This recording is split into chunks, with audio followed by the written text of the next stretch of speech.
Well, now I finally know why everyone was raving about Ghost of Tsushima. It really was an amazing piece of work.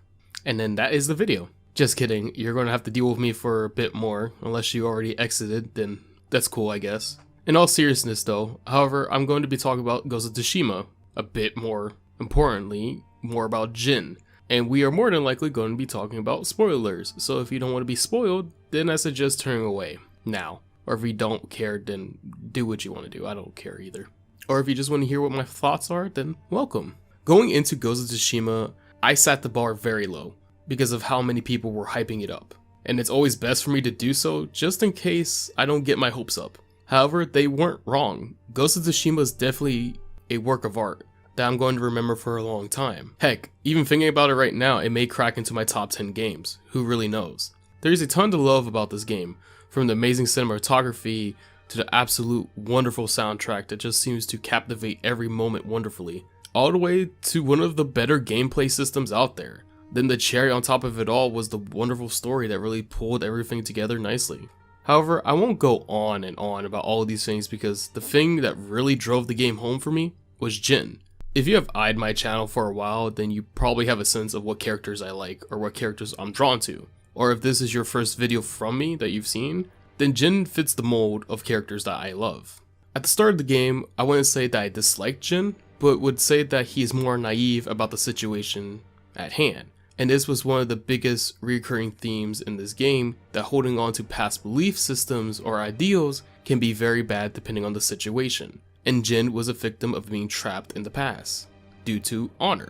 I also would like to say here that in no way do I think having honor is a bad thing. However, in the context of where and when Ghost of Tsushima is taking place, it is very hurtful and an easy way to get you killed, as we saw many times throughout the game.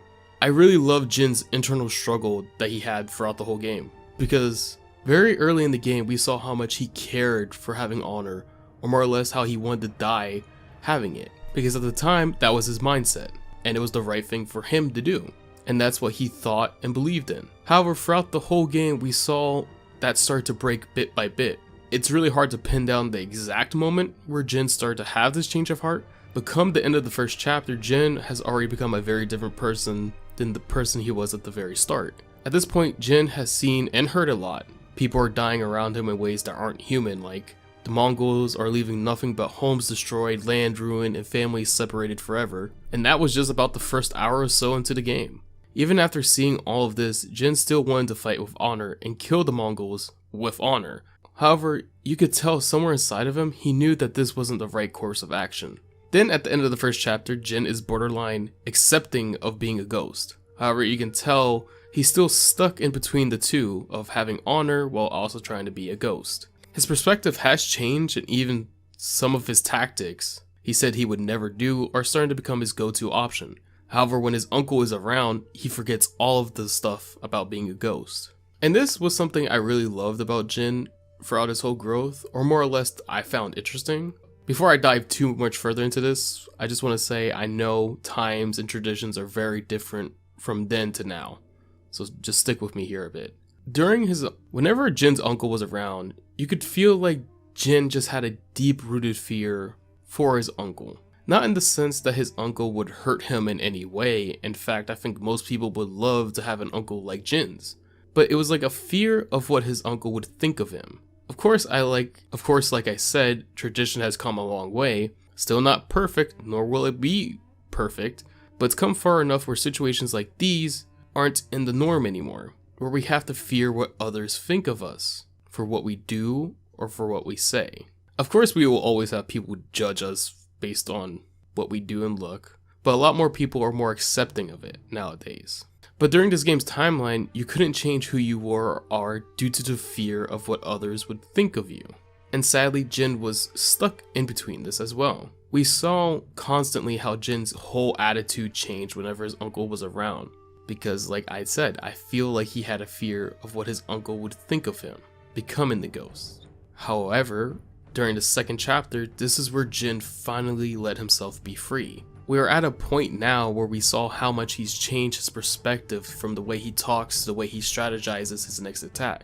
He's not thinking about killing with honor anymore, but killing to stay alive. Then come midway through this second chapter, Jin really embraces being the ghost and accepts being the ghost. Which at this point, I really ended up loving his character even more. This is where we really saw Jin abandon all the honor stuff behind him and aim to be someone his people need, no matter what course of actions he needed to take. Then come to the last battle, Jin is finally his own person. He isn't tied down to anything. He's not holding on to the past or holding on to something he's supposed to be, but someone he needs to be. And just like he said to his uncle, you're a slave to the honor. Or more or less just said that he was a slave to it. The whole cycle Jin went through was what really made Ghost of Tsushima for me.